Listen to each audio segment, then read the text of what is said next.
WU23. Welcome to Sky Magazine's coverage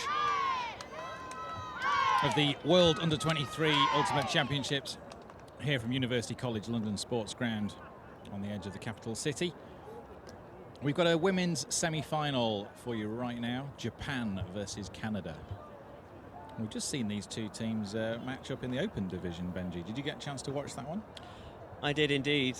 It was a really interesting game. Canada ran away with it pretty comfortably in the end by a 16-9 margin of victory.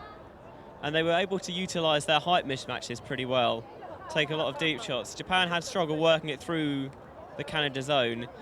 Obviously, Canada happy to make them throw lots of passes and with the hope that they'll turn over short, and a couple of times they did. Big Callahan even from Canada at one point as well. Big Huck went out of the side of the end zone, but happy to put that shot up, knowing that they could put the pressure on the defence, and they did capitalise to get the Callahan. Really, really exciting game. It'd be good to see these two teams match up on the women's side now. You see the camera pointing at us, so you probably see me munching away on my ice cream. David Price brings us our roster. Thank you very much.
A little bit of information coming to us from David Price there as you watch the Canadian women's line run out onto the pitch. Yeah, I had a chance to watch Canada's women earlier in the tournament when they played Colombia in the round-robin pool play game. Mira Donaldson in the number 9 team shirt really orchestrating the offence, a couple of big hucks going with and against the wind, and I was really impressed by the performance of number 47, McCann, and she had an absolutely monstrous foot block at one point, which is really, really exciting. So it'll be interesting to see how these two sides match up. If it's anything similar to the game we've had before, then we'll see lots of quick, short offense from Japan, perhaps more of a long game from the Canadians. And the wind is swirling around above us. The wind has changed directions quite significantly since earlier on. It's now coming from behind the stands, so over our shoulders. We're sitting at the top of the stands, and the Japanese pull out to Canada. A big 13 shirt of Dunwoody to Lamb, back to Dunwoody down pitch to Madison to Donaldson sends a big disc up. It's going to be an early easy point for the Canadians. I almost said that too soon, but Victoria McCann putting her body on the line and going horizontal and grabbing that safely. Canada showing a clean offensive point at the start of this game. Yeah, we just talked about Mira Donaldson and her big throw, showing it again there. Beautiful, nice bladey forehand. McCann with a great pancake catch layout for the score. Great easy hold for the Canadians there. Never really looked too pressured with that. I mean, perhaps the receiver made a bit more of a play than they would have liked, but they're happy if they means it gets the score. Yeah, maybe going a little bit longer than Donaldson would have liked. The wind still a factor in this game. And the Japanese with an opportunity to attack now, show their O-line skills. The end where the Japanese are going to be starting from is the windward end, so they'll be going downwind for this point. Yeah, in the previous game we saw teams score upwind and downwind They didn't really see, although the wind was obviously going in one direction, it didn't necessarily seem to affect the players too much. I wonder if the wind will pick up, whether that will affect them here. As the big pull goes up from number 20, that's Lauren Kimura for Canada. Well, the risk, I think, weather-wise for this game is the rain, the dark clouds overhead. But the Japanese not worried about that right now. They've got the 11 shirt. Takura is going to be anchoring this handling line, and a hammer across to the other side of the pitch. Back to Takura again in the 11 shirt, swinging out. Oh, over the head of Yuri Hamashima. Seeing the disc rise in front of her, and this wind causing problems. It's swirling over the stand, down onto the pitch, making it difficult to throw those cross-field discs. Canada starting again. Oh, that disc bobbles as it arrives in the hands of Lauren J. She catches safely, and now she gets the disc back in the middle of the pitch. 92 shirt on her back, and Lauren Kimura. Nice disc down the pitch. Oh, complete miscommunication between the two Canadian players. Laurel J, assuming the disc was going to number 51 there, Sarah Innes, but Innes obviously thinking the opposite, and the disc goes to the ground. Japan with it back again. A second chance for them to move their own. Hamashima again struggling in this wind. This time she manages to retrieve it, the second time of asking, but causing problems, and the Japanese always going to throw the disc more than the Canadians will. They're going to use a lot of passes to move this disc backwards and forwards, trying to wear out this Canadian zone. And the disc hammered again. And this time looking a little bit more confident. Date. Down pitch. Shimoto. And back upside to the 7 shirt of Shimada. Takura. Ito. Back to Takura. Keeping the disc, Japan here. And disc is floating high for Takura, but she reads it well, and Hamashima's on the edge of the end zone. She's going to score this one. No. Sends it back. Shima resetting the play to Ito. Ito back to Takura, and spreading it nicely across the pitch to Shimoto. Takura. Shimada. And travel called? I think it's a pick. The game advisor's doing the international symbol for flexing with their arms up in the air, elbows bent, showing there's been a pick downfield. Shimada centers the disc again between the brick and halfway mark as this Japanese women's team trying to work their way and unlock this Canadian defense, and into the end zone of the disc from Hamashima in the 0 shirt. Just a little bit poor final pass of this excellent attack behind the outstretched Anri Shima, and Canada with an opportunity to start disc advancing again. Slow high stall count, running this one down. The wind is bobbling it around, but well chased down by Karen Chan. Chan looking upfield, but looking more at the dump. The dump not available, and then made easy by Manadate, just stepping off and allowing that pass to go. 51 is Innes. Innes jabbing down the line. There's going to be some pressure on this from Japan. Oh, almost get it a D, but Canada have got it. 5 yards out to the end zone. Can they work this one in? Swings back around the space on the far side of the pitch, doesn't use it. Japan covering that option and trusting that force. 92, far side of the pitch. Oh, beautiful work from Canada. Alexander Oman scoring it eventually. That's going to be a long walk back to the other end of the pitch for Japan. So much work on offense, turning over, not able to contain the Canadians on D. Yeah, it took them so long to work it up the pitch that maybe they just got a bit excited, a bit panicked. Maybe when they got near the end zone, the throw just a little bit behind the receiver, wasn't able to bring it in. And great D-line offense there from the Canadians. The number 20 shirt of Lauren Kimura really orchestrating that offense there, getting the disc every other pass at points. Really nice throw to unlock it at the start with that big flick down the line, and then happy to give and go it before they utilise the break swing, the break dump and swing really effectively to get a really nice open score for the break. Textbook stuff, wasn't it, really? Just dump, swing, make it score. We run that as a drill. Pretty much. It's exactly what you teach in fundamentals. Dumping, breaking the force, getting it around, really nice textbook fundamental ultimate. Canada will be pretty happy with that, I think. So they lead 2-0. Breaks coming quite easily for the Canadians so far. I'm going to send this one down again.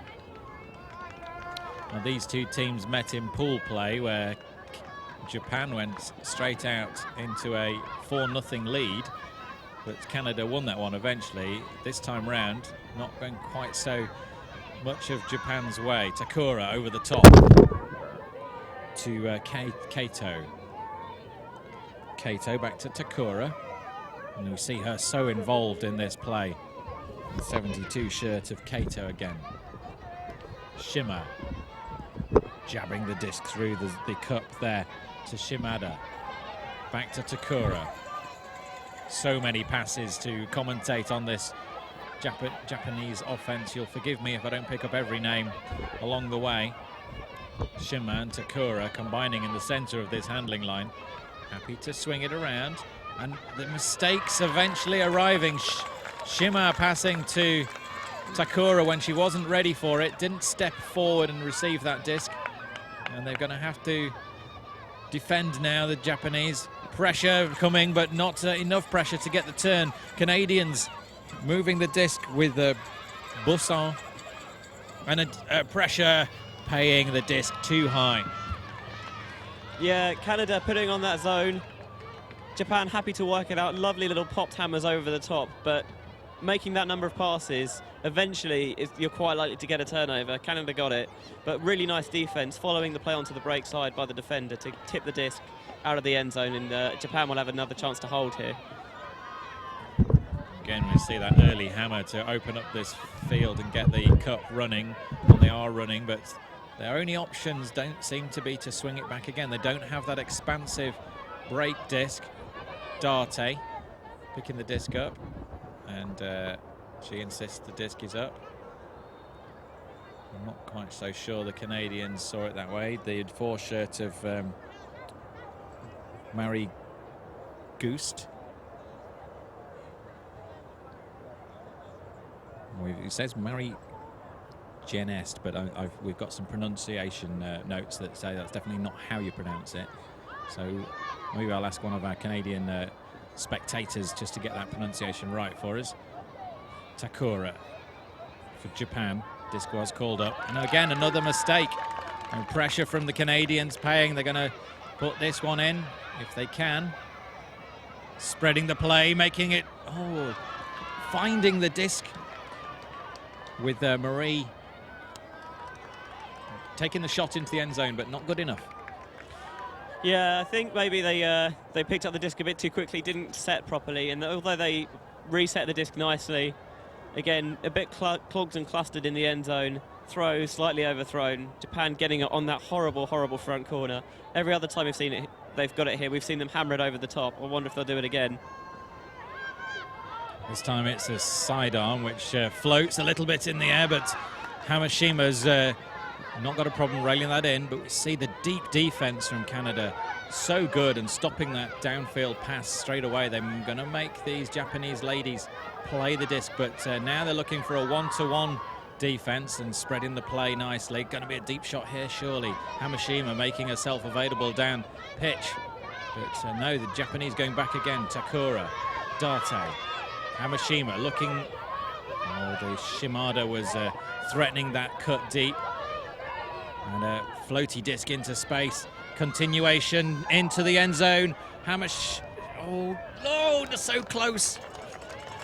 It was Shimada chasing that down.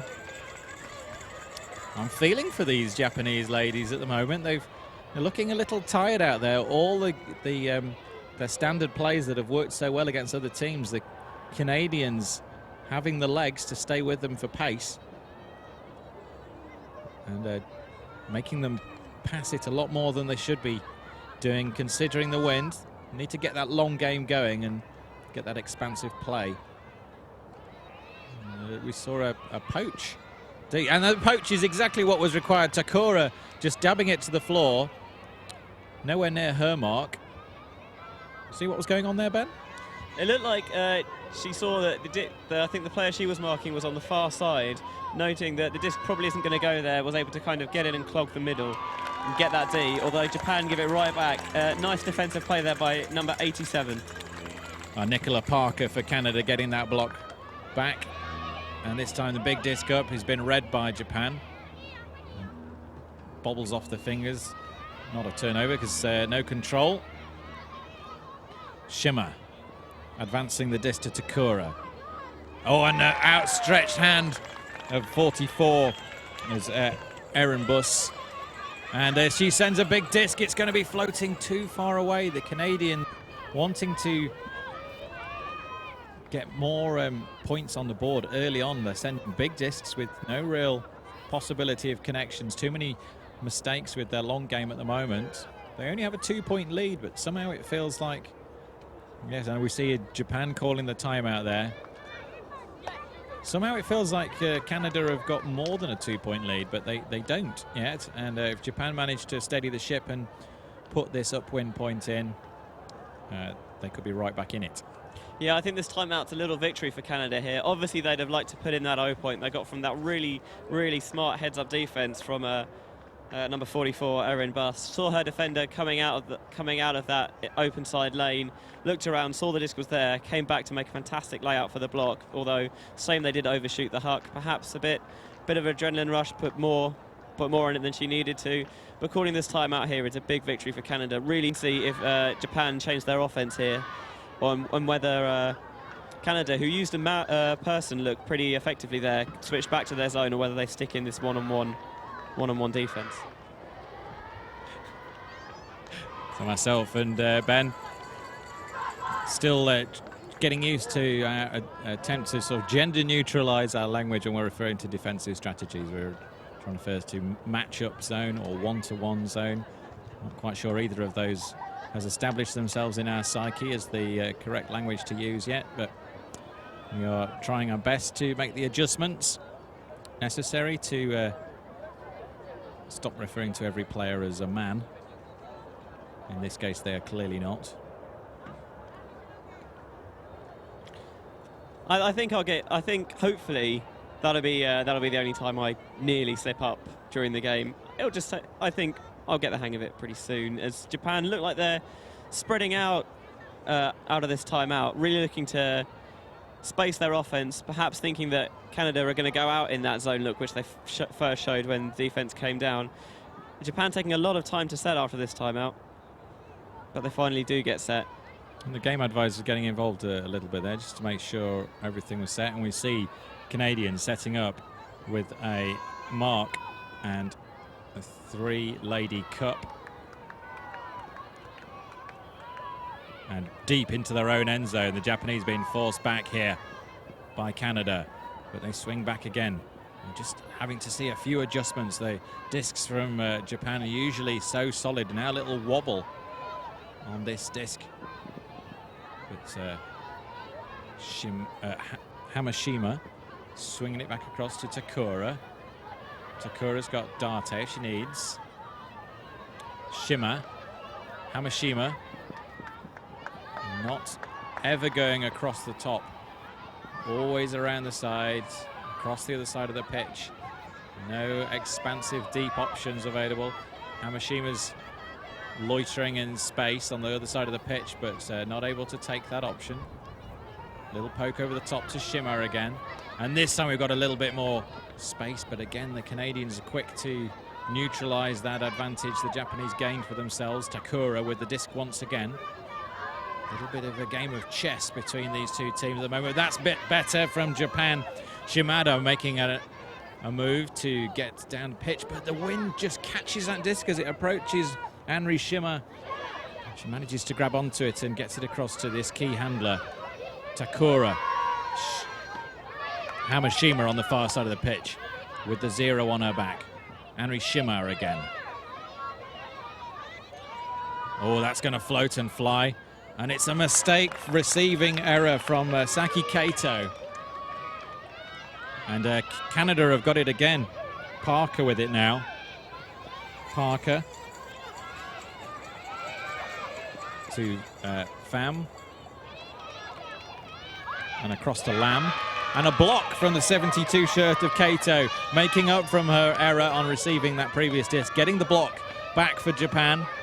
And we see this point has been a long point. We've had one timeout in it already. And if we see another change of possession again, we might see another one. Date stretching the play deep, making great steps there forward. Shimada slowing the play down again as no deep options. The ones that were downfield were neutralized by Canada's fast-moving defense. Into the end zone. Date dabbing her feet in, but straight back out again. She knew she wasn't there, not wanting to try and claim it as a point. Takura right on the edge of the zone. Surely they're going to have to come a dump and a swing here. Yes, they do. Dump, no swing. Being forced back. A little jab in the end zone. Shimmer and Takura combining. And Japan re-establishing themselves in this game. They've not looked like they've had all the play going their own way. Not been able to flow as nicely as we've seen them do in previous matches. But still, the Canadians not able to take advantage of all the pressure they put onto Japan. And it's 2-1. Yeah, Takura really earned herself that point. Crucial in working the disc up, happy to put those little hammers over the cup, but even though they were getting the breakthroughs, very slow to move the disc afterwards, happy just to reset patiently, go back and forth and swing it around, whereas perhaps I would have liked to see them perhaps penetrate a bit more once they got past that cup or that wall, but in the end they showed the right frame of mind near the end zone after doing what they couldn't do last point, and taking that little extra time just to dump it around before they got a nice, easy, dishy pass for a score. Canada won't mind that, though. Japan are taking all that time to hold their O points. It means that the Canada offense can be well rested and can hit the field at full force when they do come out. And Canada are here in London with a squad of 25 players, so don't worry about them running out of legs as this game goes on. They are going to be fine for that. That cup will keep on moving and keep on forcing the same key Japanese players. We see Japan come down in a zone now. 3 in the cup, 3 behind, and a deep shot. And the deep is going to have to get involved here as that disc swirls in the wind. The hammer getting caught up and going back. Let's see what Canada bring defensively now. They've gone for a matchup defense. Disc over the top to Yoshida. And Canadian player down on the floor. 77 shirt of Karen Chan. A lot of these players from British Columbia area.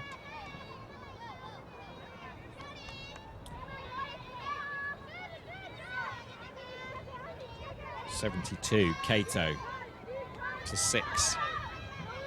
Kodama making progress now through Shimmer. Forward to the 25 shirt as Azakawa. Forward into the end zone, beautifully done with the Japanese. They level it up. And Azawa for the score. I'm trying to unpick my Japanese phonetics of this fantastic Japanese team. And a game that's looked like it's going all Canada's way. We're 10 minutes in and it's level, 2 apiece. Yeah, I really like the small ball style offense from Japan after the turn even. Just dink it up, utilize that break side space really well with the little inside out throws until they got the nice easy score relatively. Not sure about that throwing decision by Donaldson which caused the turnover. That big hammer, it's really tough in what is a quite swirly wind. I think she had a more easy option on the swing pass if she was willing to take it. But this is why it was really important for Canada to work it up and get that hold, because now all of a sudden going back downwind they're able to break back, and Canada on their heels a bit now. We've seen some really exciting games here on the show pitch, and we're hoping this one turns into one as well. It's got all the makings of a really special game here in the women's semi-final of the World Under-23 Ultimate Championships from University College London Sports Ground in St Albans, on the edge of London. The wind is blowing from your left to your right, down pitch. The Canadians going downwind at the moment, and it's with Dunwoody the tall 13 shirt. And she darts forward. The Japanese playing a 3-3-1 defense, putting pressure on the disc as it's in the side of the pitch, and now they'll try and clamp it right on that wing.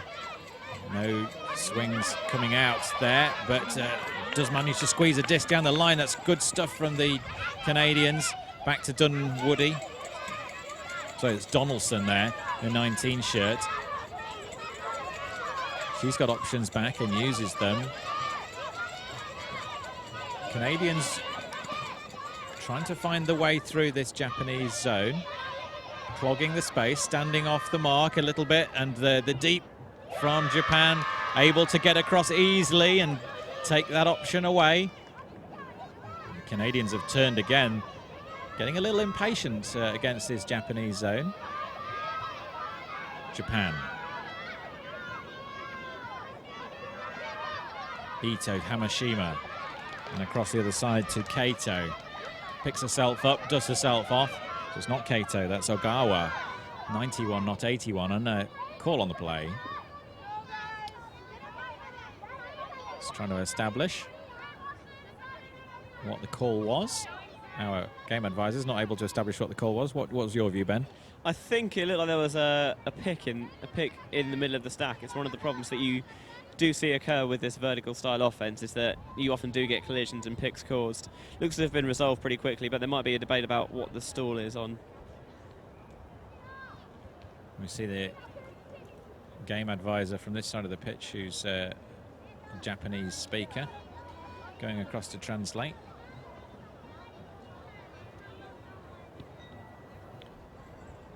British Columbia, the Vancouver area, there's a lot of people of Japanese heritage in that area, so there might be some Japanese knowledge on the Canadian side, but needing the translator there. Hamashima across to Hamada, jabbing through that. Hard pressing from Canada, but not able to stop Kato as she advances with the disc. Nicely done forward to Hamada. Hamada down the pitch. Just on the edge of the end zone, it's Azukawa. Jabbing it in. Hamashima goes to ground and collects it. And they've turned this game around from going 2-0 down. They've scored 3 points straight.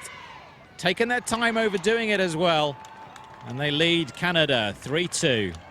Yeah, breaking against the wind. Really, really good from Japan. They'll be pretty happy they've done that, obviously.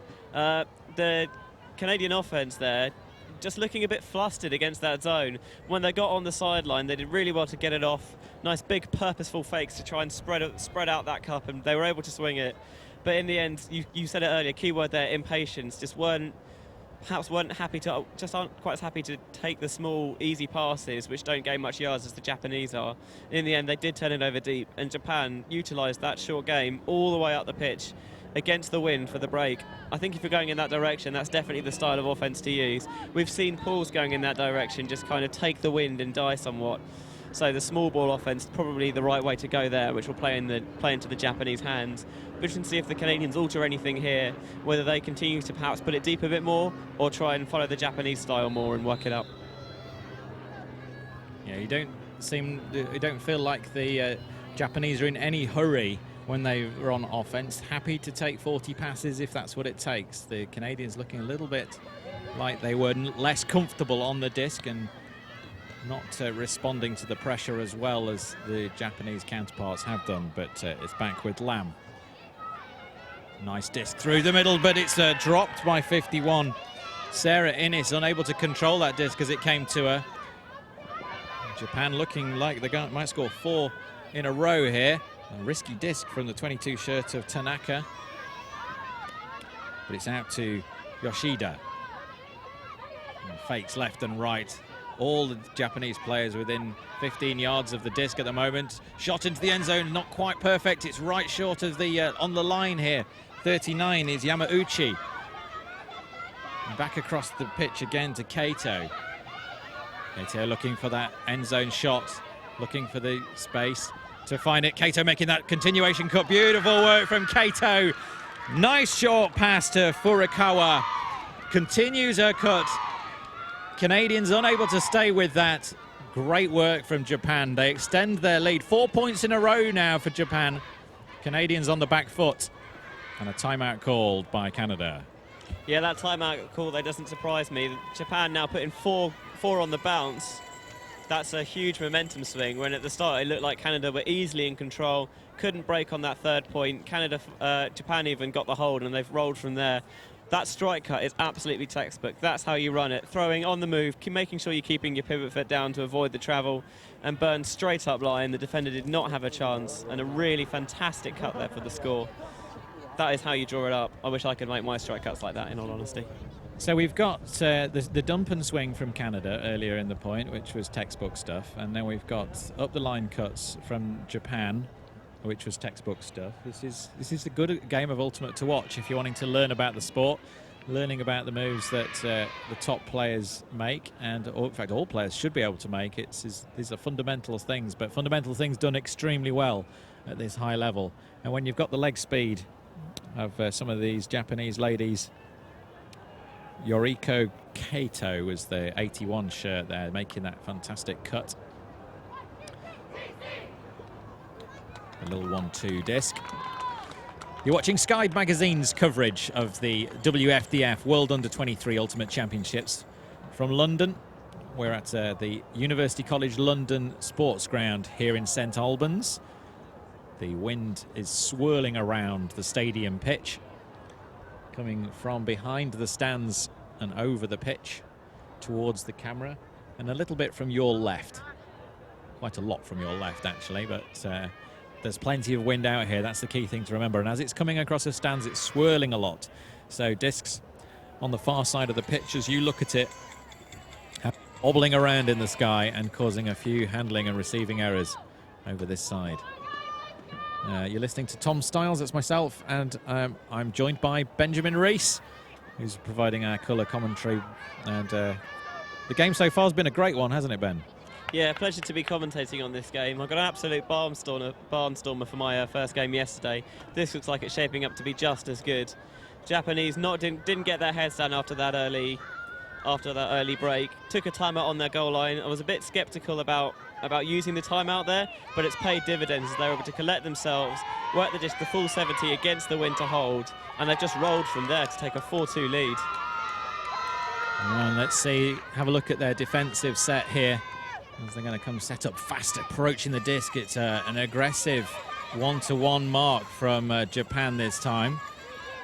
And down the line pass from Canada, making space and ground with the 31 shirt of Jessica Chung. Chung looking to reset, does so nicely, back to 20. Lauren Kimura. Kimura out to the far side. 92 is Laurel J, but the mistake from the Canadian receiver. Disc goes to ground. Japan have got another opportunity, and quickly reversing is Hamado, comes to get that disc and onto the break side. Managing to work this. Sorry, this is the open side, isn't it? But they make it look like there's all the space in the world, and that disc is going to go to ground. A mistake from the 21 shirt of Furukawa. And Canada quick to capitalize on that error, cutting down the line. And a mistake again from the Canada, putting it too close to the Japanese defender, who, to her credit, had kept up extremely well, seeing the threat there that the Canadians were posing. Movement on the disc downfield, and for the reset as well. Japan making sure all those options are kept open, and a mistake, just a plain old-fashioned flip off the finger mistake.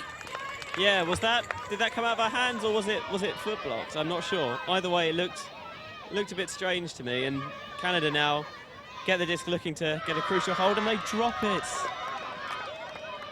Adriana Rowe with that drop for Canada. It did look like a throwaway rather than a foot block, but I may be wrong. It's difficult to say.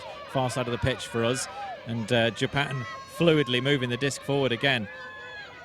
They've just got the basics down here. Cutting to the open side, drop of a shoulder, fake that the Canadians are biting on. Cut to the open side. They're all very, very close to the disc. They're not going to beat the Canadians in a foot race for a long distance, but they are going to beat them over a short distance. And that's superb work from the 19 shirt, Nishikawa. The Canadians distraught, having got the block, but the block just hung in the air. Catch your D's is the lesson from there. That's textbook page 4. We're building up the ultimate playbook in this game. Japan, 5 on the bounce now against 2 points for Canada. Yeah, we've seen a display of good fundamentals throughout this game there. Not quite so much there. You'll often hear people say catch your D's. That illustrates why, especially when it's this windy. If you get a tip on it, it's going to pop up. Great work there by Nishikawa to follow the play, keep the disc alive, and then the Japanese played heads up, saw that the disc was still in the air, followed the continuation cut was there as well to flip it over for the score. Nice heads up play there by the Canadian defensive offense. And now Canada in real trouble, having to hold against the wind just to keep it close. The Japanese are giving the Canadians the disc plenty. They're getting the turns that they need, but so far making plenty of their own mistakes. Particularly been a number of drops. Catch is not solid. Japanese have turned this game around and they lead 5-2 as the Canadians start at the back again. We see Corrine Dunwoody. A nice pass out to the far side. Adriana, no, it's not Adriana Rowe. 36 shirt of Emma Madden-Krasnick. And the 19 shirt of Mira Donaldson. In the middle of the pitch, the rangy athlete.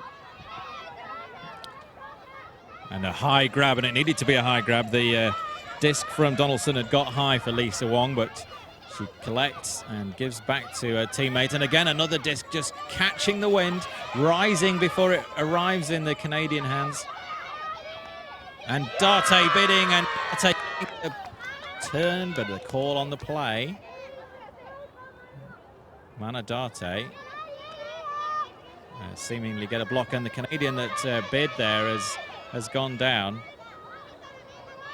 Or was there a foul on the throw rather than a foul on the receiver? There's 2 players went horizontal, and not sure who the player was that has gone off, but they've been replaced. The 47 shirt of Victoria McCann. What was your view, Ben? Yeah, the game advisor signalled the call for a foul on the throw. The open arm signalling that it wasn't contested. You may have seen one of the game advisors put their hands on their head as well, signal for an injury. One of the players went off and McCann came on there. That was the substitution you saw. But a simple overthrow there from Canada. Haven't got it right going against the wind. Japan now with the disc on the sideline, utilising a no-dump set here. To Takura. Takura forward to Kadama. Far side of the pitch is Darte. The blue scarf signals with her finger, and the disc has gone high and it's gone too far for Takura. Looked like she'd managed to lay herself out to get that. Donaldson signalling to come back short. Needs him to make more passes than they have been doing. A long flippy floaty disc again from Donaldson. Bobbles in the air before it's caught. There's a difference in the style of throws from the Canadians and the Japanese. Japanese so solid, rapid spinning discs. We'll just watch the wobble on these next discs, and we'll give them a score out of the 10 for smoothness and see how they get on. That was a bit wobbly. We'll give that a 6. That's nice, but it's too far ahead of the outstretched Victoria McCann, who's only just come on as a substitute, and laying down on the floor, having jarred something badly as she landed. Looks like her arm holding steady across her chest, and a double substitution for Canada. Yeah, McCann, the player who came on as well, it looked like when she laid out for the disc, maybe jarred her shoulder on the ground. It's always nasty when you get that. Had to make the bid there in order to try and keep the disc alive. But a bit of a nasty fall. Let's hope she's okay as number 12 comes on from Canada, Alexandra Oman. Oman hands low, trying to stop a pass from Japan here, but got such a big range of passes, and one goes back but gets blocked, and Donaldson looking to jack it straight away but doesn't. Reholsters it, and again a flippy disc. Not the discs, not the sort of disc you want to see being thrown in this wind. It's going to bobble sooner or later. The disc back to Donaldson is not caught. going for the fingertip grab. Japan on the edge of the end zone with an opportunity to extend their lead. Oh, mistake from Japan as well. Both teams clocking up the error count in this point. Donaldson again sends it now. It's going to be caught. No, it doesn't. Goes to ground. The wind causing havoc out here on the show pitch. Sarah Innes unable to read that one. Looked like the disc from Donaldson was solid, but the wind catches it, and it's Japan's disc again. Yeah, that's just, it's a bit of huck and do almost, just not turning the disc near their end zone a couple of times, not wanting to get into that trap again, willing to huck it. Innes, it was a decent look. If perhaps the wind has picked up a bit now, perhaps on a calmer day that would have been a pretty good option. But as it is, didn't quite make it. Nice bid, but not able to save that disc. Takura for Japan sends it deep. It's going to be pressure underneath that from Canadians, but they're not able to stop it getting from Tasaki, who scores for Japan. And they extend their lead. 6 points in a row for Japan now. The 2 points from Canada were scored right at the start of this match, but the Japanese have closed them out at every opportunity since then. Their zone and their pressure they've created on D. Canadians looking nervous with every pass. Lots of flippy, floaty discs, whereas the Japanese are using very direct, fast spinning, steady discs. Seems to be the difference between the two teams right now. Japanese dealing with the wind better than the Canadians. Yeah, it's more fundamental ultimate, as we've talked about, Tom. Just when you're going against the wind, making sure you're keeping the disc low and flat, giving the wind as little chance as possible to take it, getting those high release dumps, going downwind, it's all right, letting the wind just take it a bit rather than pushing it down. But against the wind, they're really, really struggling to work it up, the Canadians. It's pretty tough for them, and downwind, Japan getting the right look there, putting a nice bit of touch on that throw, letting it hang. Receiver had plenty of time to run it down with a simple catch. I think as well, the Canadians perhaps looking not quite being safe enough on their catches, looking to crab catch it high a bit more rather than taking the time, letting it come to them when there's not pressure and clap catching it. 31 shirt of Jessica Chung sends a disc and it's caught right at arms stretch out. Little bit of frustration building in this Canadian team as they turn over once again. Japanese looking so dominant, crushing the life out of the Canadian women at the moment. They have the disc again on the brick mark, just attacking that end zone. Push across to 13.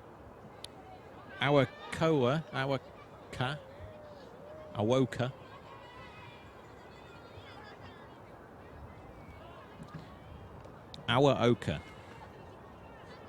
I think that sounds about right. Yeah, pick called downfield as well. Japan with a relatively short field, just about the Canadian brick mark, looking to see if they can punch it in here. Furukawa sends a disc across, a mistake, but she's going to try and grab it the second time and doesn't manage to do so. It's a turnover. Shimoto not able to latch onto that one. Canadians with a disc that grabs high in the sky, and it's chased down nicely by the 20 shirts of Lauren Kimura. But they're needing to do this at almost every other pass. The Canadians not managing to find the breadbasket with these shots. A low disc there to the advancing, low-reaching 16 shirts of Adriana Rowe. Physically advantageous, these Canadian team, much taller than the Japanese counterparts. You see the mismatch there. The giant size Amira Madison towering above her counterpart from Japan. She's got the disc again in the 18 shirt. And back again, Lauren Kimura. Disc is outstretched, making the fast-running Marie run for it, and now back across. Kimura again involved in every other pass. The moment swings back to her once more, and this time a receiving error again, Ben. Yeah, maybe I think she was looking upfield before she quite had the disc set in her hands. It's a bit similar to how Japan turned over at the other end, looking to look upfield where they're going to make the next pass before they finish doing this one. Not so bad for Canada though. Previously going this way, they've turned pretty close to their end zone. As it is, Canada have quite a long way to go, so not such a bad turnover for the Canadians. Japan with the work to do now. They're advancing. Furukawa. Ogawa. Forward now. Awaoka.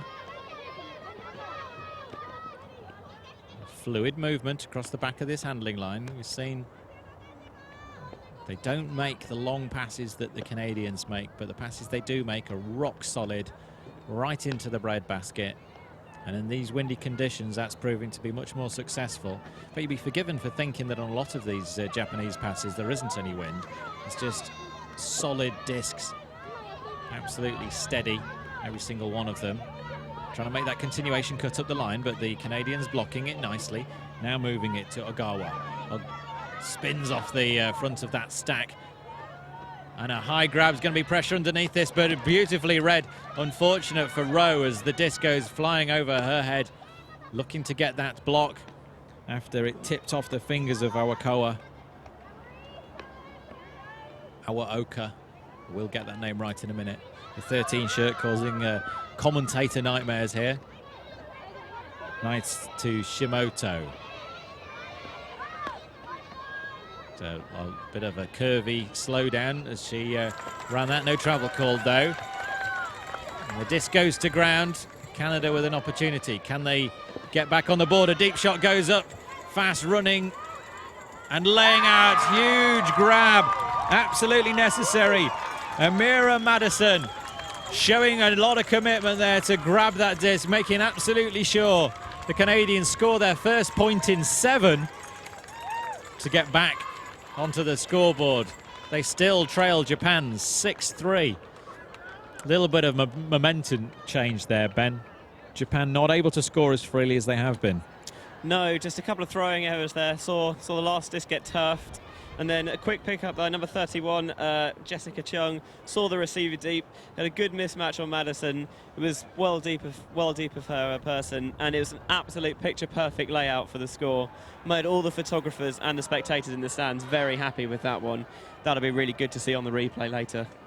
You see a couple of the Japanese photographers at the end of that end zone, just comparing notes from the back of their cameras. I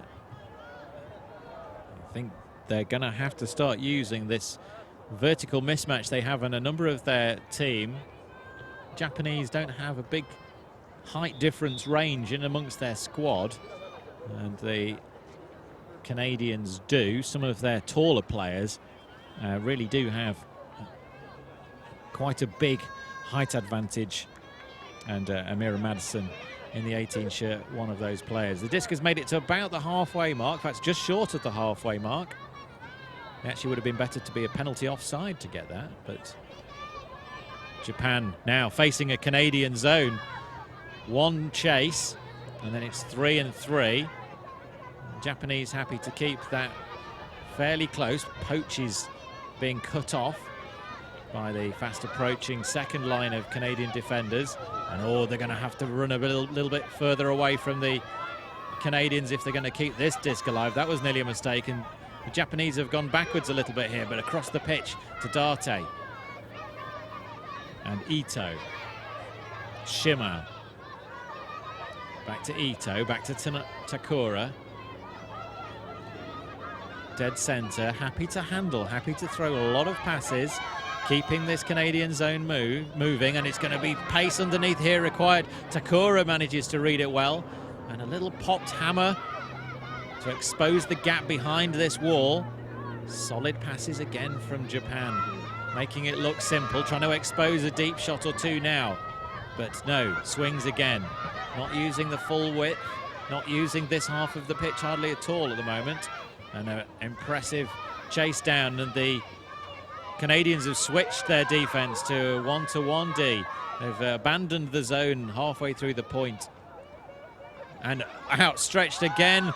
This time Japan will go for the deep shot. Hamashima, the disc bouncing in front of her, but she reads it, she grabs it, she celebrates with her teammates. It's another goal for Japan. 7-3. We saw on the pool there wanting to try and play that small style offense going against the wind, just dying in the air and coming really, really short.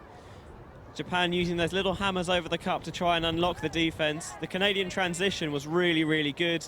They picked up their marks really quickly. It was almost seamless, but Japan did manage to get open deep open deep shot. A lot of touch, a lot of spin on that throw.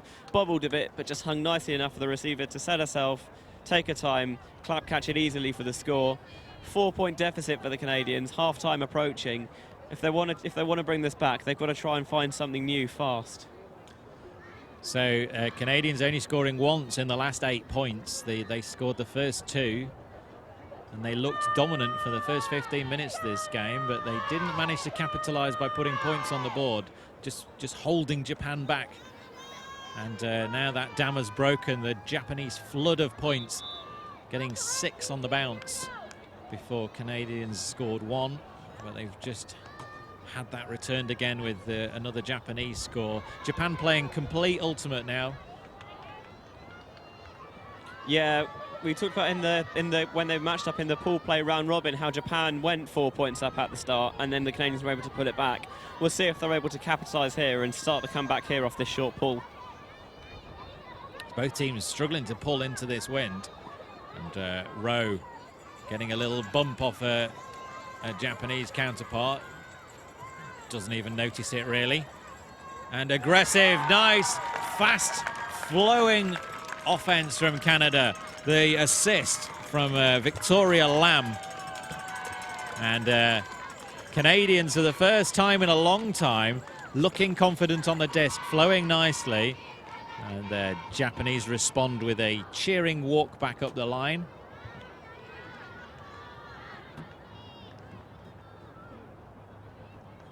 I think has there been a timeout called?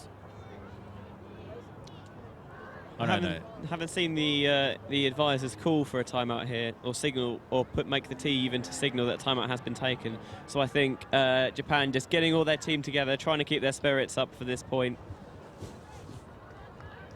That inside-out backhand for the score there was perfectly executed, really wide, low pivot, able to get the disc around the mark into that space for a wide open receiver on the break side, using that vertical set in the end zone to utilize that break side space so that if you can get that inside out throw, you've got all the space and all the time in the world to put that in nicely. It'd be interesting to see if Canada go with a zone here, with Japan going with the wind, maybe see if they can try and bait a deep shot or make them turn it over short, or whether they go for a one-on-one look. Shima, Takura, Hamashima, shot into the middle of the pitch. Shima, Ito back to Shima. Deep shot goes, it's available, it's going to be, I thought for a second that the fast-running Victoria McCann was going to just touch that disc and it was going to fly up to the Japanese, but she makes sure of the D, knocks it to the ground. Canadians with a chance to get back into this game again. The momentum hanging in the balance here. This is a big point for both teams. It goes Japan's way. They re-establish themselves. If it goes Canada's way, they'll get themselves closer to getting back in this game. Oman across the middle of the pitch, having to force a low catch from the 77 shirt of Chan. Big disc now from 31. Chung has gone, but pressure from underneath it, and it stays alive. Henry Shima gets the block, but it flies in the air and is caught nicely by Sarah Innes. Read well by Innes, and Chung now takes a shot into the end zone. It's going to be outstretched grab from the 22 shirt of Leah Mulholland, who gets a clattering from the Japanese defender for a trouble. Mulholland with a clear chance to grab that disc, but it bobbles out of her palm and goes to ground. That could be a key one. Pretty tough catch to make that. Almost full extension on that layout in a tight window with 2 defenders on her. Tough play to make. We have seen the players at this tournament though. The quality of the catch has been very good generally. So we have seen players make that. Tough play to make. Japan got a bit fortuitous on that huck. You're going to have to if you're going to make comebacks like this though. We'll see if they decide to put it long again against the wind, because that time paid off for them.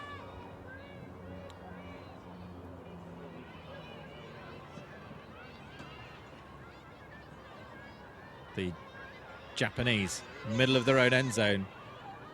The Canadians looking to get this Callahan.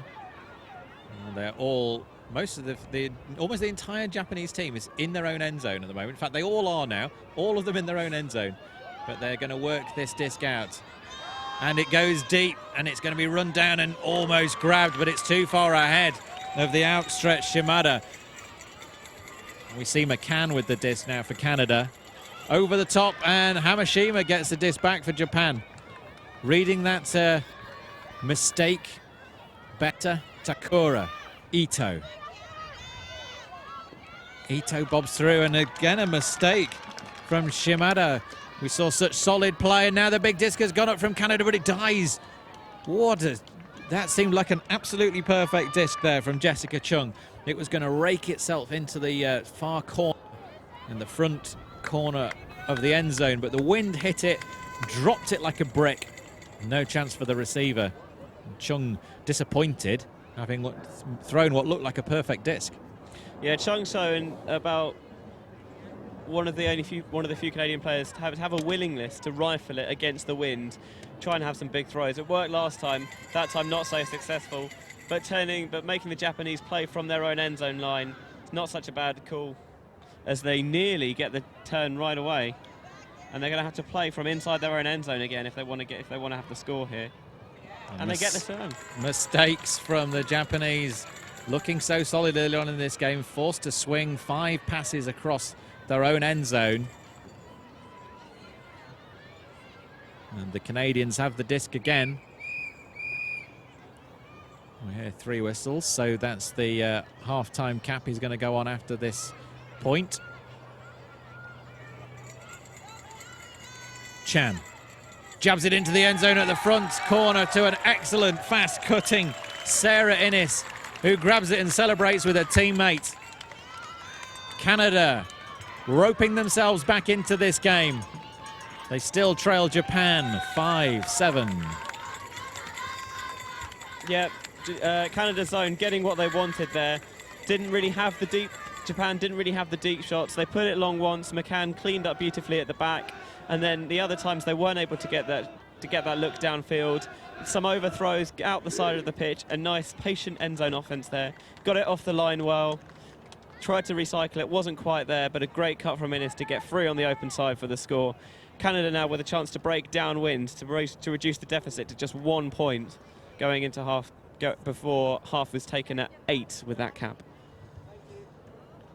Yeah, so we have timed, well, we have a cap for half, a timed half cap. So at 55 minutes, the whistle gets blown 3 times. And we've just reached that point. If you want to get in touch with us here, I think we've got a timeout called. I think it's the Canadians called their last timeout. The Japanese still have one. Sorry, no, it was the Japanese must have called their last timeout. The Canadians still have 1 spare. So if you want to get in touch with us here at Skied Magazine, at Skied Magazine is our Twitter handle. You can also get me at Tom Styles, and Benjamin Rees is very simply at Benjamin Rees. Yep, that's me, R-E-E-S. There's a lot of different spellings of the surname. That's how mine is spelled. Timeout call from Japan, looking to try and draw up an offense to work against the wind, get into half-time quickly. Give them a break to gather themselves, leave the Canadians to stew over, trying to find a three-point comeback in the half. With these long half-times we're getting in games here, with 100-minute games and 10-minute half-times, if you're up or down, it can leave a long time to think about what's going on in the game, and sometimes that can get into your head. It's a really difficult adjustment to make, where often you're used to having a half-time, 2-3 minutes. 10-minute half-time is a big change, and a lot of times we've seen teams lose momentum coming out of half-time. So Canada will want to get it in there quickly and then see if they can regenerate it coming out. So the Japanese ladies down on the line, which you can't see it because Anthony's pointing the other way with the camera, but the Japanese sideline doing a very organised little dance for us on the sideline with a cheer.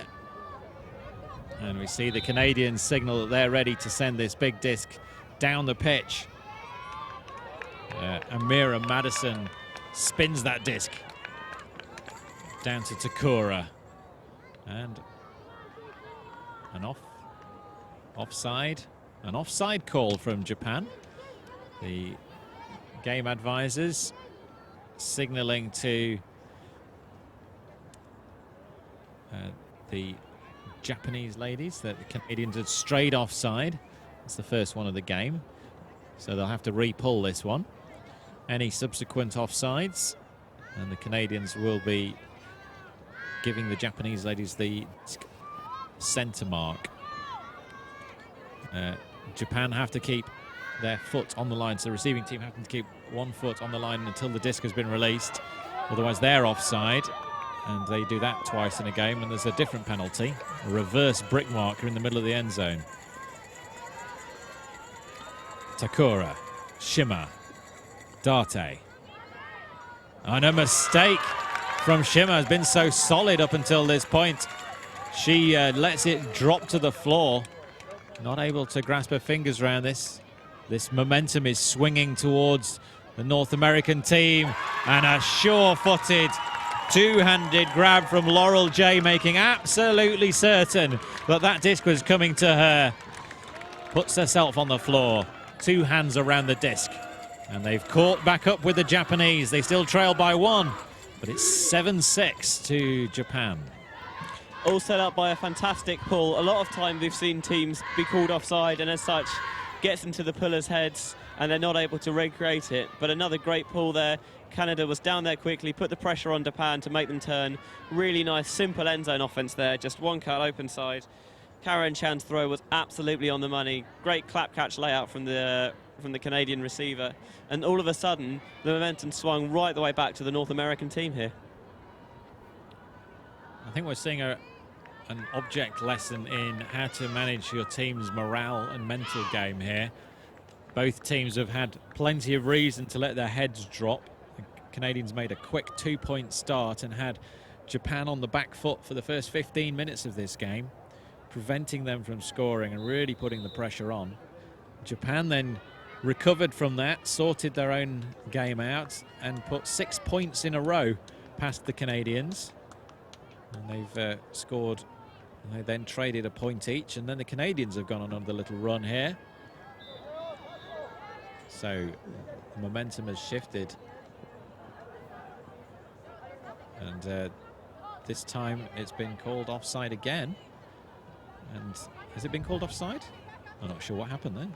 Yeah, I think the Japanese were waiting. Perhaps they thought it was an offside. Maybe they saw an offside call, or there was an offside call, but they've decided that with the pool where it is, it's actually not worth taking the offside call because it would put them at half field, which is actually meaning the pool would have gone further than it actually did, I think. So they just took their time, thought, actually, you know what, we're just going to play from where it is. Takura to Shimoto. Shimoto looking for Date in the middle of the pitch. The Canadians just letting this cup step a little bit further back. The stall was high there, but they still managed to find Shima and then Kato. Oh, and another mistake, and Shima almost making another drop. The disc from Kato was a poor one. Looking for that hammer, but a deep disc has gone to Hamashima's gone to chase it down. The disc is hanging beautifully for her. Oh, that looked disc like it was coming down about 10 yards short of the end zone, but the wind just picked it up. Hamashima celebrates. And they take that point, which I think means they take the half. Yep, it does. Half at 8 with that cap on. We saw that, I agree with you, it looked like the throw was going to be short of the end zone, but just showing the wind there, just carried, and the receiver able to just, in the end, almost walk in for a wide open score. Japan will take half at 8-6, and they'll receive the disc coming out of half as well. So very important that they got the hold there, so that Canada didn't get the chance to go downwind to take the half time. Japan will go into the halftime with their heads held high, able to stave off a Canadian comeback, while the opposition will have to sit there and think, what can we do? What adjustments can we make if we're going to make a comeback and take this second half? Now you're watching Sky Magazine's coverage of the WFDF World Under-23 Ultimate Championship. I almost forgot where I was for a second there, Ben. With Tom Stiles and Ben Rees. up here in the stands watching the women's division match between Japan and Canada. And we'd like to thank our sponsors for helping us with this coverage. Obviously, Sky Magazine, a big supporter of this tournament with their coverage. We've also had support from VC with a big sponsor tent here on the grounds. Discraft have been providing all the discs. And we've also been hooking up on Sky Magazine's coverage with a charity called ERIC. Early recognition is critical. We've got a short advert from them now to show you.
I'm Cassandra Paulo. And I'm Jim Garrison. And we founded ERIC.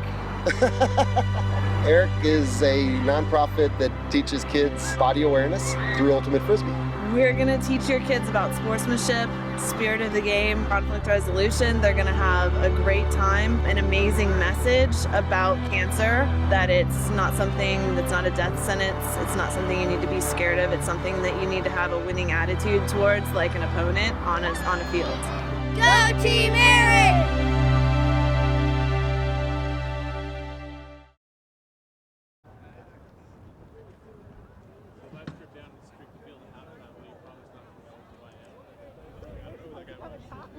Really? Kaylin, should we do it? Somebody said that. You know, remember Greg said if somebody goes across the field, we're supposed to tackle them. I mean, if it's you two tackling me, I'm game. Let's do it. I am not wrestling Daniel on the field. Oh, come on. Okay, fine. You run out and then I'll wrestle you. Sheila, go get him. Well, just before the second half of this women's semi-final gets underway, let's have a quick chat with my commentary partner Ben Rees about the rest of the tournament and what's been going on around the fields here at University College London. Sky Magazine, pleased to bring you the footage from this fantastic venue for Ultimate. The World Under-23 Championship has been very nicely received by the players. Big volunteer teams, all with smiles on their faces, making sure everybody's got what they need. Good accommodation that the players have been enjoying, and the fields here at University College London Sports Ground in great condition, despite some fairly heavy rain at the start of the week. It's been nice today. Lots of rain last night, but the pitches are holding up well. They've had an awful lot of play this week. And Ben, you've been finding out the scores from the Open semi-final, which is going on the fields behind us. What's the view over there? USA, Great Britain. Yeah, last I heard, USA had broken straight out of half-time to take a 10-7 lead on the host nation here. But it's really exciting. We can hear the crowd on the outside show pitch behind us. They've set up a lot of chairs around one of the pitches to make it kind of a secondary show pitch.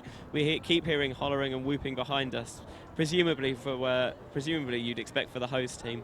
But it looks like Great Britain are doing a good job of keeping it close there after they mounted a pretty strong comeback against the US in the opening show game, which was streamed here on Sky. The US did run away with it in the end to win 14-10, but it looks like Great Britain are doing a good job of keeping it a competitive game here, reaching to see if they can do what they did against Germany and find some late fire to get some breaks and take the win.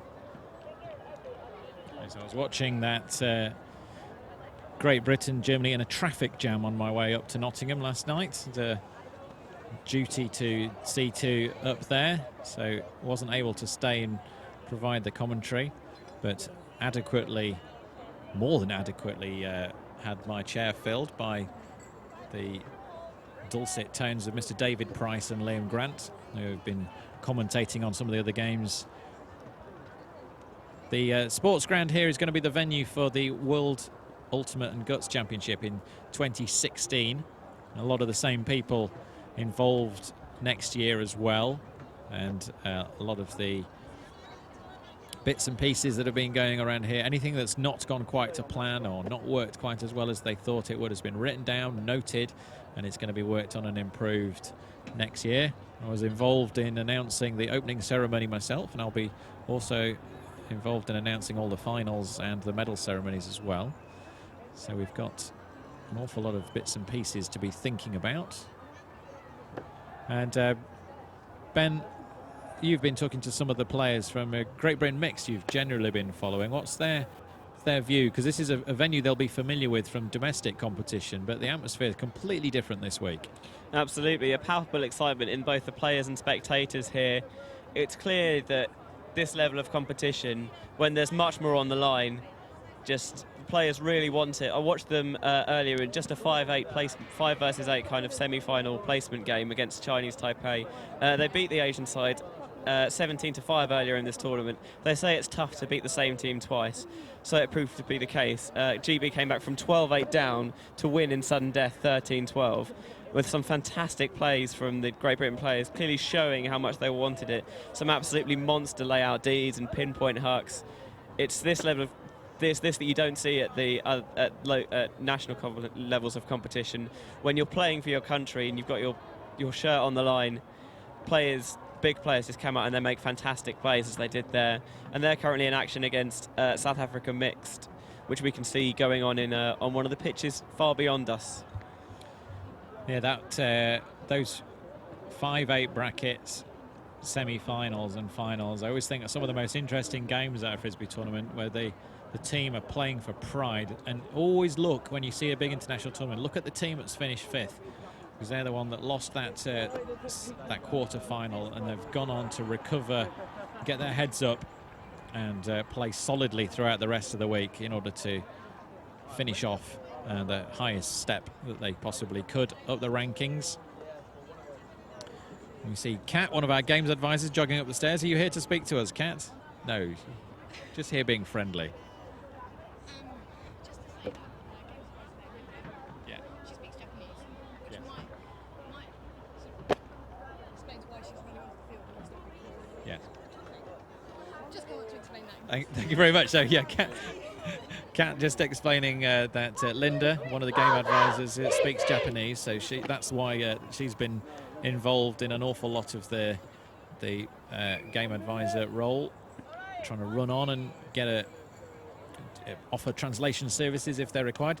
Certainly in a number of games the Japanese team have been involved. We saw yesterday Japan playing Colombia. I thought we saw, I think we seen Japan-Colombia yesterday. Yeah, we did. We've seen a lot of Ultimate this week. And that was clearly a game where the language barrier was a problem for both teams. But game advisor with the language skills to at least get us halfway and put us in English. The Colombians with just about enough English to make themselves understood. And the hand signals doing the rest of the job. Some of these WFDF hand signals being adopted by the players as just the easiest and quickest way of communicating what the call is. They're signaling 0 above the head and all the different numbers above their head with the fingers for the different stall counts.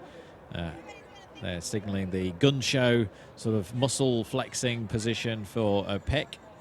And foul calls are being made as well using the hand signals.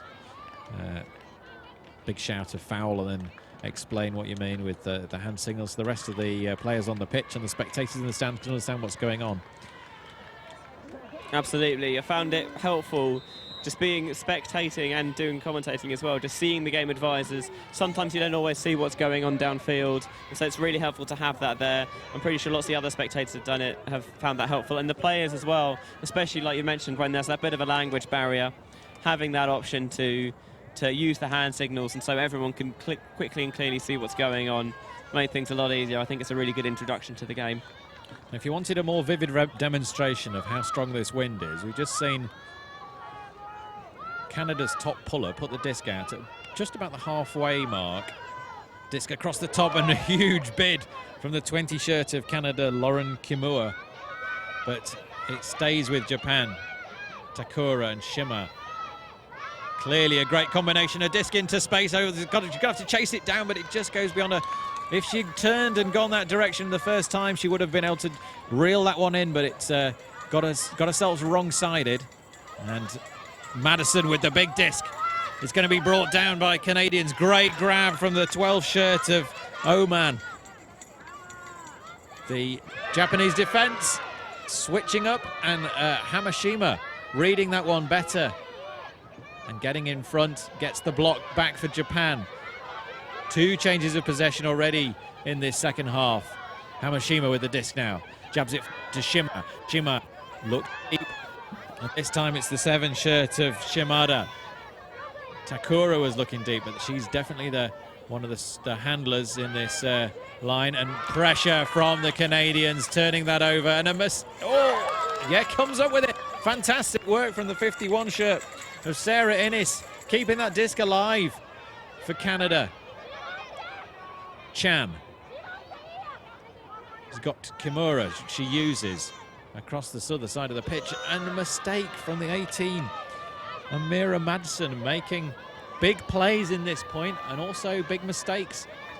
Shima for Japan again, the 3rd change of position we've had. To Takura. Takura sends it. Hamashima in acres of space, but not in the end zone yet. Running down there is Kato. Kato in the end zone. Hamashima with the disc, looking for options and finding a sprawling and stretched out Date, clattered by Sarah Innes as she went through to get the block there.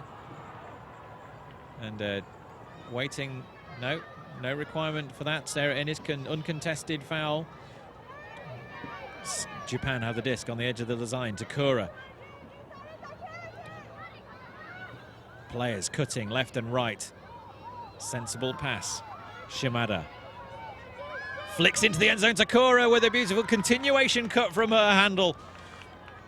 And the Japanese pairing combining nicely. Japan off to a cracking start in this second half.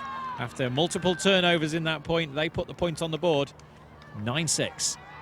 Yeah, we've seen Hamashima go deep a couple of times in that direction, and every time Japan know that she's got the legs to be able to run those big looks down, but they're just short of the end zone, recycled it out well, and they passed it, played a little small ball before finally punching it in. Canada are a bit unlucky there. I thought they had a really nice upwind huck at one point. I think it was the 18 shirt of Madison. They got it, but then they couldn't quite convert. I think it was Hamashima who actually came and generated the turn at that point. Just a swing slightly underthrown, and they were able to steal in, snatch their disc away, and very crucial for Japan there, keep the disc going in that direction. I think the winner here will be decided if either team can manage to score going against that wind. It's died down a little now, more though, than it had in the first half. So perhaps it'll be slightly easier than it was earlier to score in that direction. Yeah, that's where Japan did all the damage earlier on, scoring several times. And again, we see that pull barely making it to the halfway mark. And as it rolls back down, the Japanese just making sure it doesn't roll any further. Dobs it to the ground. Victoria Lamb picks up for Canada. But no real deep shots. Manages to squeeze the disc underneath and finds the 16 shirt of Rowe. And another mistake.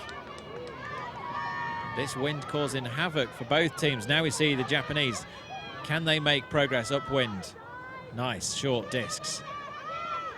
The D-line for Japan on here. Hinata with the disc. Oh, it's not Hinata with the disc. It's Kato with the disc. The disc came from Hinata. Up the line. Dabs back in. Nice disc from Kato to the fast-running 18 shirt of Shimoto. The receiver, the defender even came through, running past to try and put a mark on and accidentally stripped the disc from the receiver's hands there, but no contest. I think it was pretty clear what happened there. Shimoto dumps back. Oh, and a touch from the foot, outstretched foot of McCann. not able to get the turn, and 2 more passes have gone out to the far side of the pitch, the near side from your position. Disc still with Japan, moving it nicely right across the back. Looking at the space, looking for a dump and get a reset. Manages to get that done, Kato. Usually passing on stall 1 or 2. This time the Canadians have managed to bottle them back and somehow suppress that fluidity that the Japanese were demonstrating so clearly earlier, managing to slice a disc through and underneath the outstretched arms of the bigger Canadian defender. But another huge bid from Canada, unable to stop this Japanese offense moving so smoothly. Kato continuing her cut and her run, but it's the disc from Shimoto to Yoshida that eventually gets the point for Japan. Lots and lots of short passes into this wind. They extend their lead further. It's 10-6. Really smart defense from the number 11 shirt of Takora to generate the turn on the Canadian offense. Saw was going upfield, came off, sagged slightly off the handler, trying to clog that lane. Mira Donaldson had got under of her marker, but Takora there, heads up, ready to get in, disrupt the play, get the D, and then nice offense from Japan on the turn, working it up, making a lot of lateral cuts there. Good forcing from Canada meant they couldn't quite swing the disc across as far as they wanted. We saw McCann so close to getting another foot block like she did against Colombia, and another big layup bid to almost get one there. But eventually, great patience from Japan to get another upwind break. Things are looking a bit bleak for Canada now. And the body language from the Canadians is completely different. The Japanese almost skipping off after that post-point talk. The Canadians need to rally themselves here. They've got an upwind challenge and an uphill battle against the Japanese ladies. Hand raised, ready. Big disc sent down the pitch, down the wind. That rolls outside. That's a poor pull compared with some of the discs we've seen from the Japanese. It's coming in about the brick mark, side of the pitch. And she's decided that as it flew straight out, she's going to bring it to the brick mark. And we see this Hochi zone from the Japanese. Madison sends a big disc up. There's going to be some pressure underneath it from the Japanese 22 shirt, and that was all it needed just to knock it out of the side. The disc from Madison, a speculative one to a heavily marked defense. Japan getting the blocks. They need to be more patient on their offense than that if they're going to make more progress in this game. Giving the disc away too easily, and that's one of the things the Japanese haven't done, is they've been very careful with the disc, really clinging onto it and taking all the passes necessary. They move the stack across now, very, very compressed at the top of the pitch. Just 1 or 2 cuts and immediately spreading the play right across the side of the pitch. Now they'll go back if they can.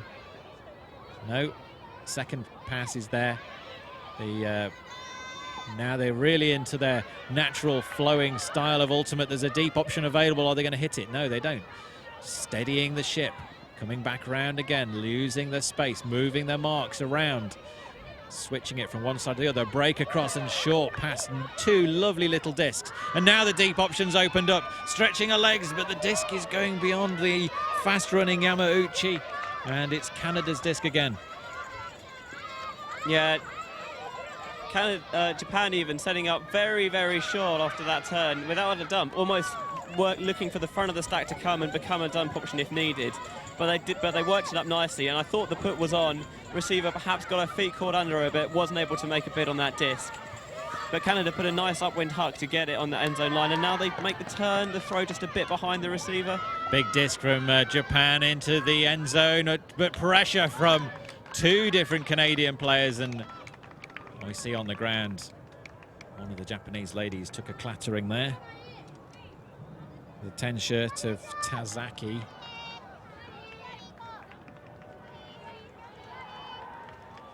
It was a great read by Kimura. Get onto the disc, absolutely teared that out of the sky.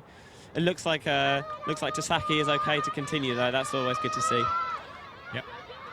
up on her feet. Neither team with a clean O so far. Can the Canadians be a little bit more conservative with the disc?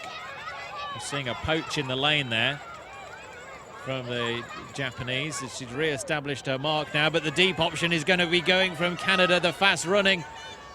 Number 6 shirt, Christina Cohen, jumping in and being told that she wasn't in when she took off. And the Japanese player, disagreement between the two players, and Cohen going straight over to the game advisor for an opinion, disagreeing with the Japanese point of view. And Kat and Linda, 2 of our game advisors, having a discussion. And they're in agreement that Cohen was indeed out when she took off and had the disc in her control. So that's position. Outside the edge of the end zone.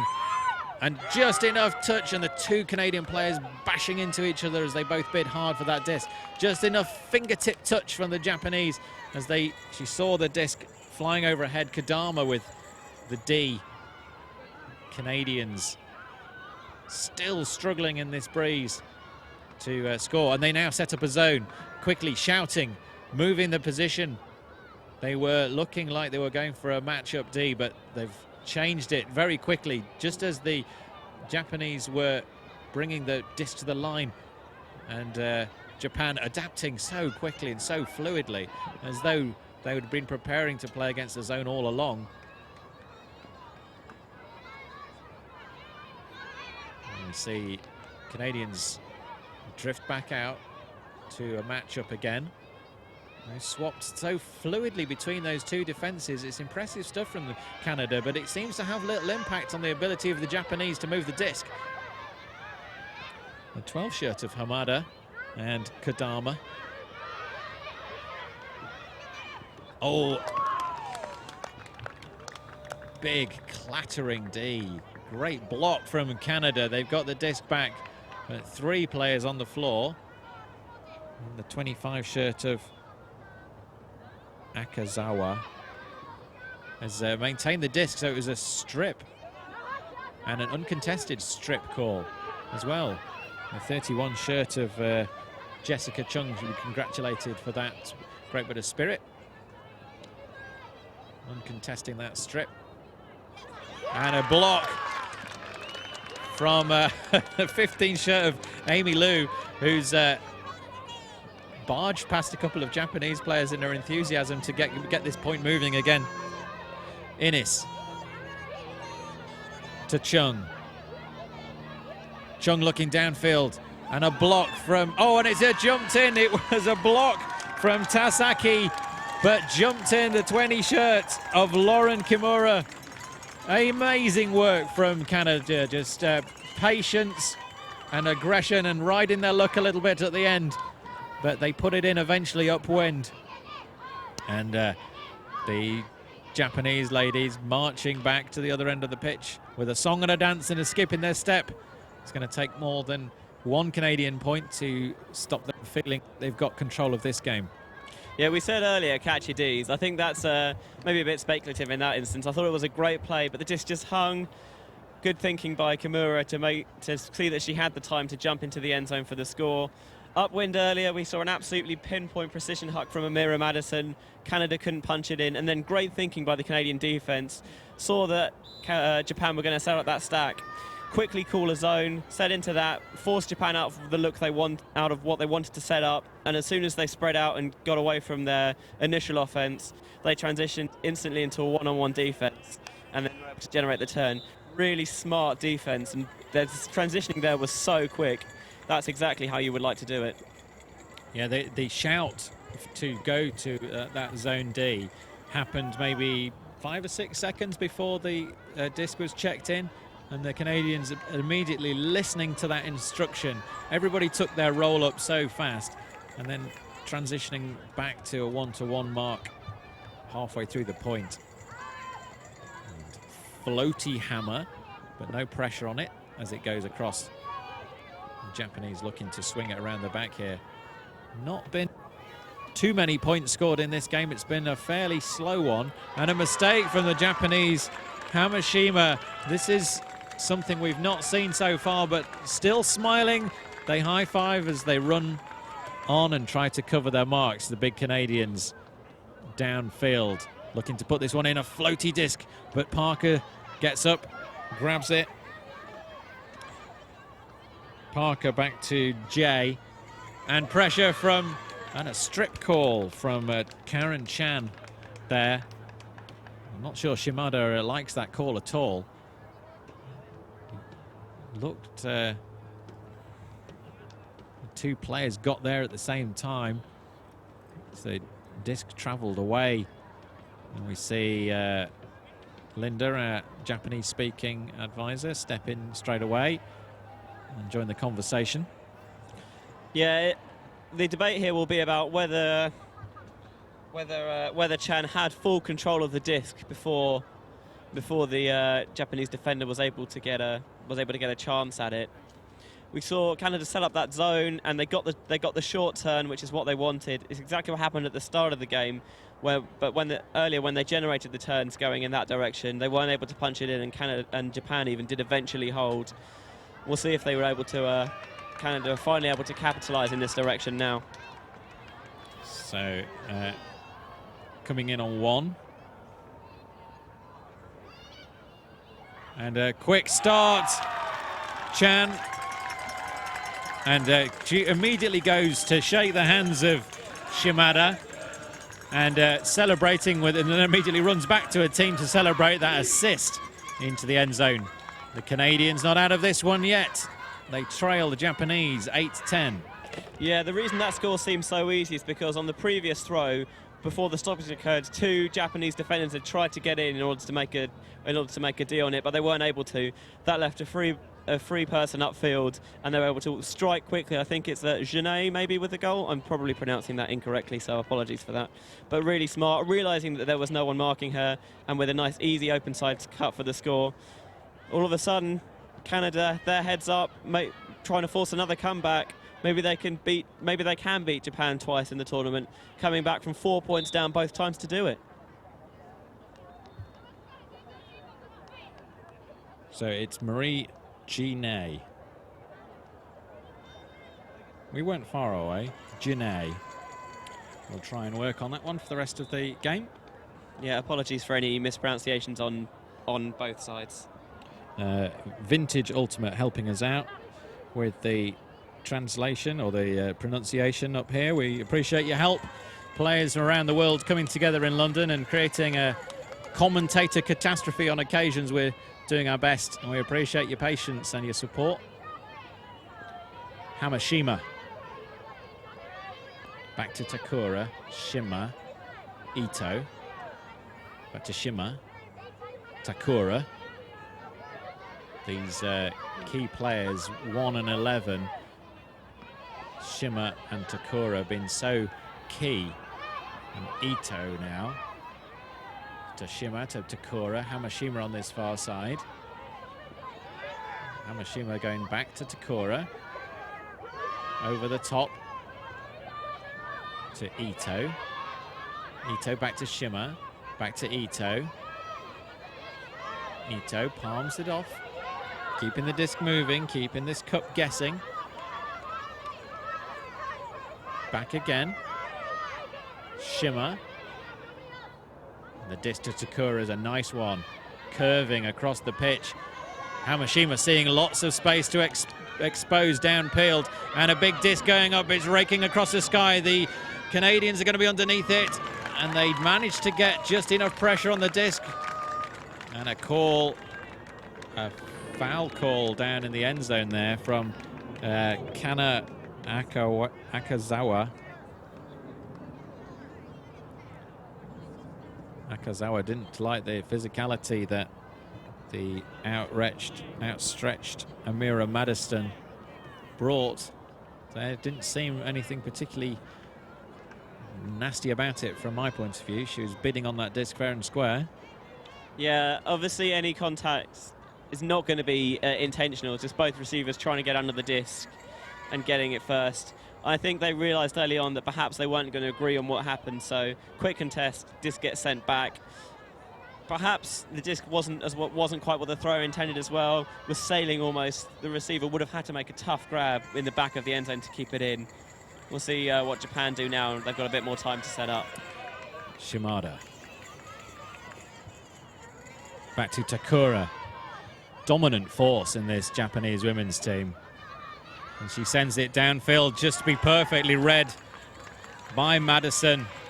Madison gets this handling line started again for Canada. Genet to Kimura. Chan back to Kimura. Chan cutting. The Japanese zone setting. One chase and a great hammer exposing the space behind that cup. Innis to Madison. Back to Innis again. Back across to Genet.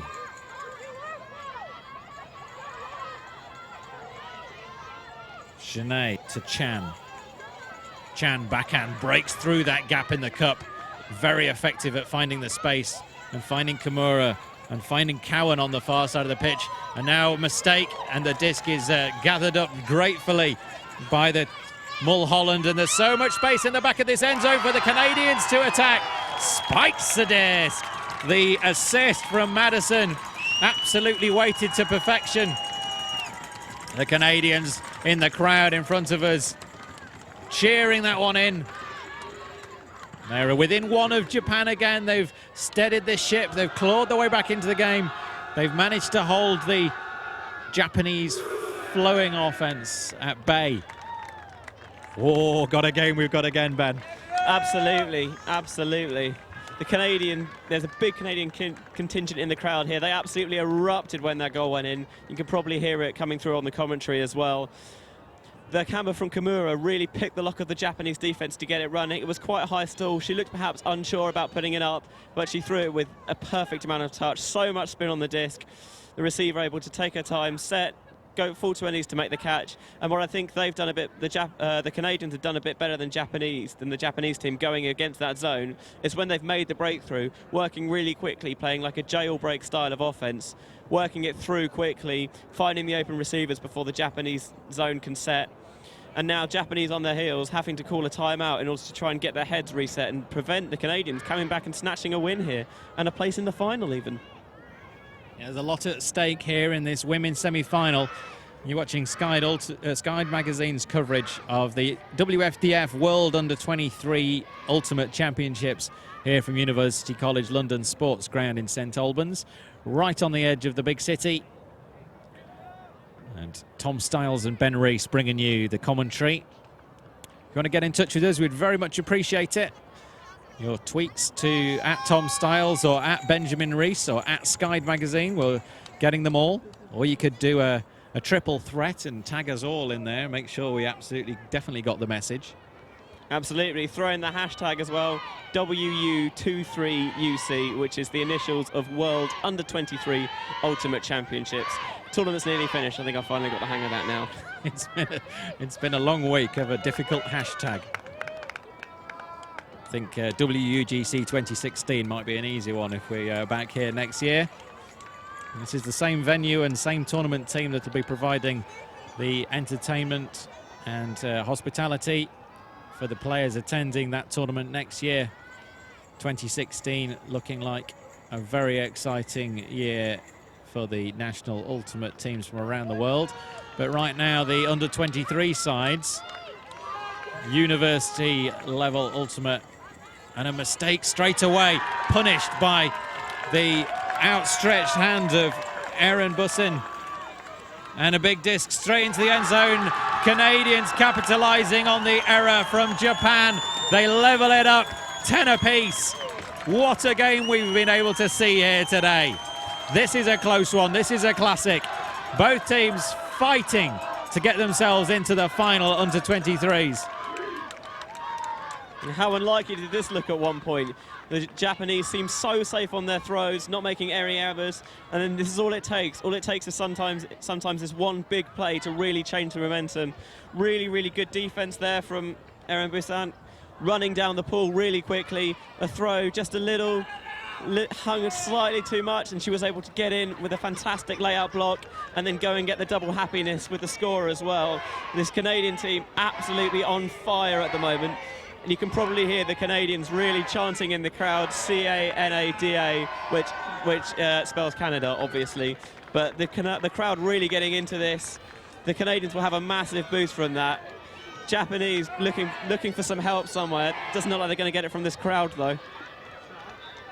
Yeah, there's not very much for the Japanese support here in the crowd. All dressed in red and white. And black and red and white are the team strips from Canada.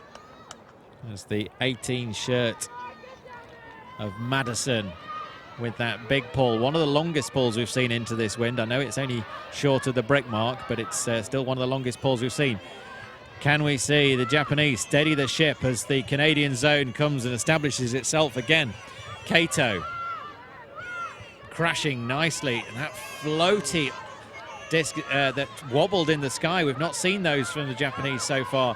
And jumping forward to make sure she got a body in the way. Kato establishing position to take that disc, and she's got it back again. The Japanese exchanging so many discs, it's very, very hard to keep the conversation going. But Takura finding Hamashima in acres of space downfield. The deeps for Canada, letting her go, and she's exploited that and made a big gain there. And now popping it just short of the zone. Takura with the disc and jacks it in. Pops it across to her teammate, Kato. Beautiful work from Takura and Hamashima, exposing the space behind the Canadian zone. Getting a point back on the board, just steadying the ship. The Canadians are not going to have this all their own way. What a game we've been able to see here, Ben. Yeah, Kato had a bit of a speculative scuba early on there, but it was short enough so the receiver was able to catch it comfortably. A bit of a communication breakdown perhaps in the Canadian zone. The deep player, which is Madison, not aware that Hamashima was in acres of space behind her. When she got there, took her time, looked around, saw there wasn't anything there, happy to dump the disc off, let Japan get set, and then just calmly work it up the open side into the end zone for the score. Big for Japan. Canada looked like they're unstoppable almost, but a nice comfortable hold there after a bit of a wobble at the start for Japan. It looks like we might have another exciting sudden death game here. Yeah, the time is creeping on here. It's what have we got? 90.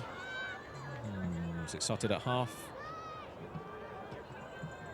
No, it must be in the cap, Ben, now. Almost. I'm not sure. I think we started a little late because of the overrunning games on this pitch previously. But we must be getting pretty close to that point if we're not there already. Skied crew could let us know what the time is at the next stoppage, because we don't have an accurate game time up here. We'll try and bring you news of that as soon as we are able to find it out. Right now, Canada trapped with problems and a high stall count. Going to be, oh, what a disc out. And beautifully caught by Madison and put nicely forward to the 48 shirt of Wong. Wong got very open player. Looked 3 or 4 times before she eventually used that option. We see Kimura, so often the go-to player for Canada. Hammer into space, the wind's going to catch it, and the Japanese just usher it and channel it down towards the ground. A couple of high stall counts and nervous discs from the Canadians there. They're not going to have everything their own way. And the game very, very finely balanced. Japan with a 1-point lead. The Canadians up until the previous point with all the momentum, but now it could go either way. Shima managing to get that disc and control it with her thighs and her arms. Pressure from the Canadian number 3 shirt, Chang, but it's still with the Japanese. Ogawa forward to Kodama.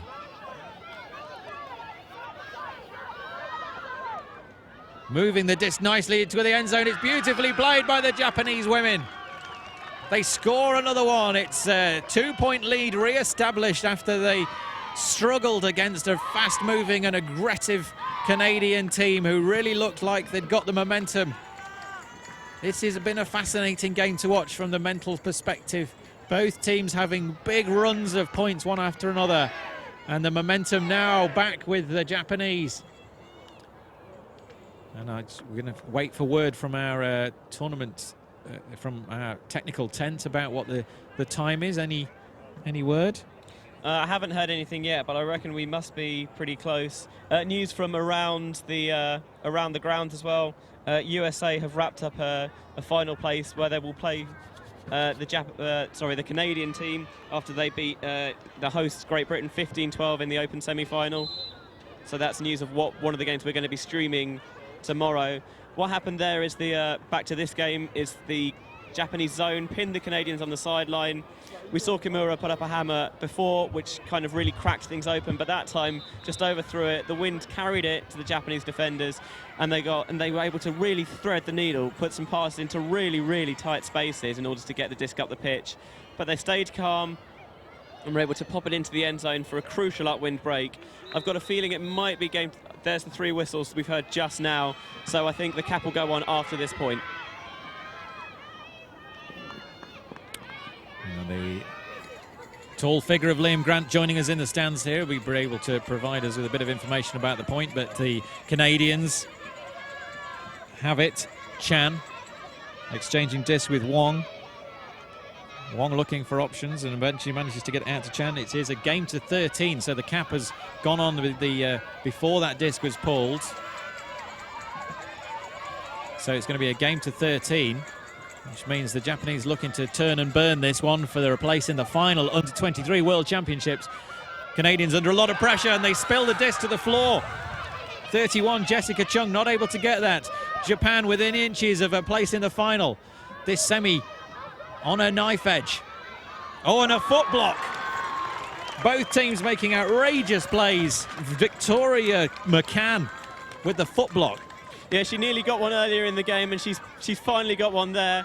Great forcing, making herself big, getting on her feet, and fantastic football there to generate the turn back for Canada. It looked like the Canadians were on their heels, but McCann made an absolutely fantastic play to get that disc back. Well, they need to be careful with this disc.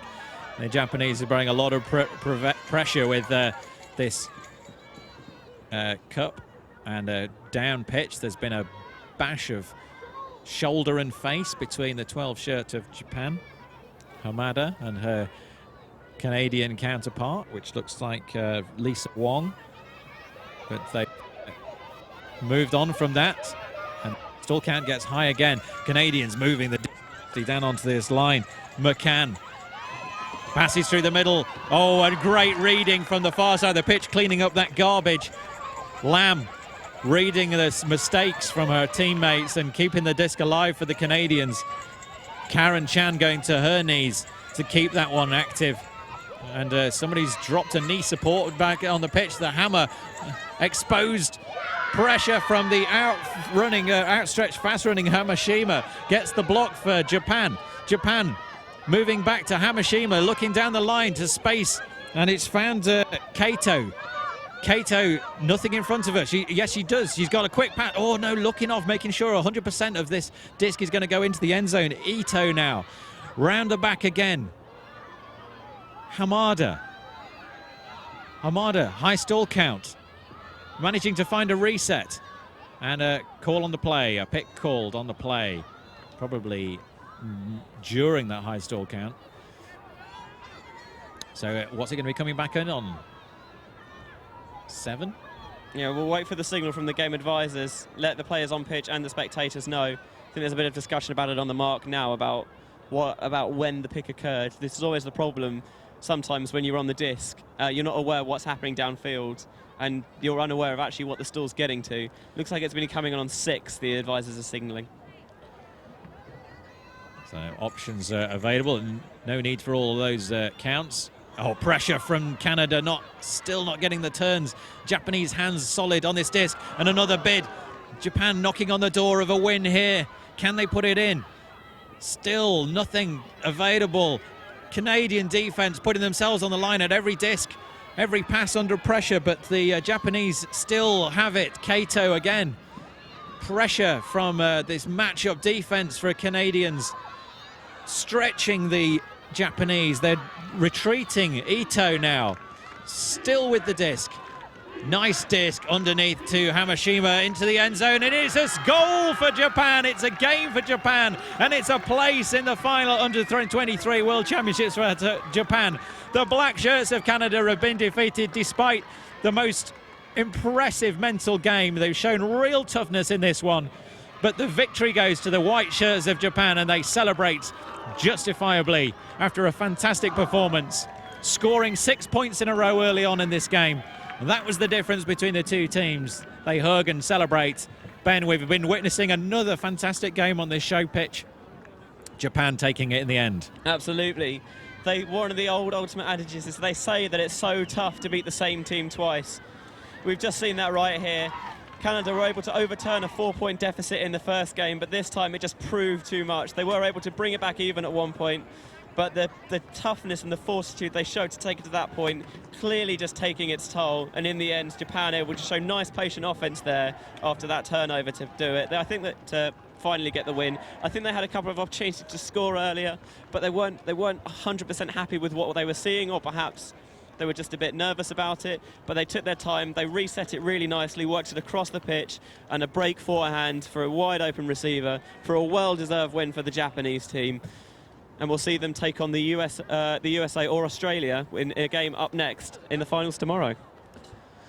Well, that's the first women's semi-final out of the way. We've been treated to a really special game, a game of runs, really. 2 points at the start for Canada, and then 6 points straight from Japan. That was really the difference. The Canadians struggled to get back into it. They were always playing catch-up, but they did do an awful lot of work to get back into this game. And it's 13-10 the score, finally, to Japan. They take their place in the final. You've been watching Sky Magazine's coverage from the WFDF World Under-23 Championships here from London. And you've been listening to the voices of Tom Stiles and Ben Rees.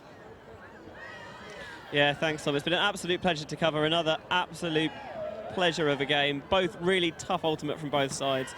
Great mental toughness from Canada to pull it back, but they weren't quite able to do it in the end. Tough for them, but I'm sure they'll take a lot of confidence going into the 3-4 bronze medal match tomorrow. Well, Japan, however, will look good, and they'll hope to take the momentum they gain from this into the final tomorrow. We'll wrap up there and say thank you very much. We'll join you again very shortly for this next women's semi-final.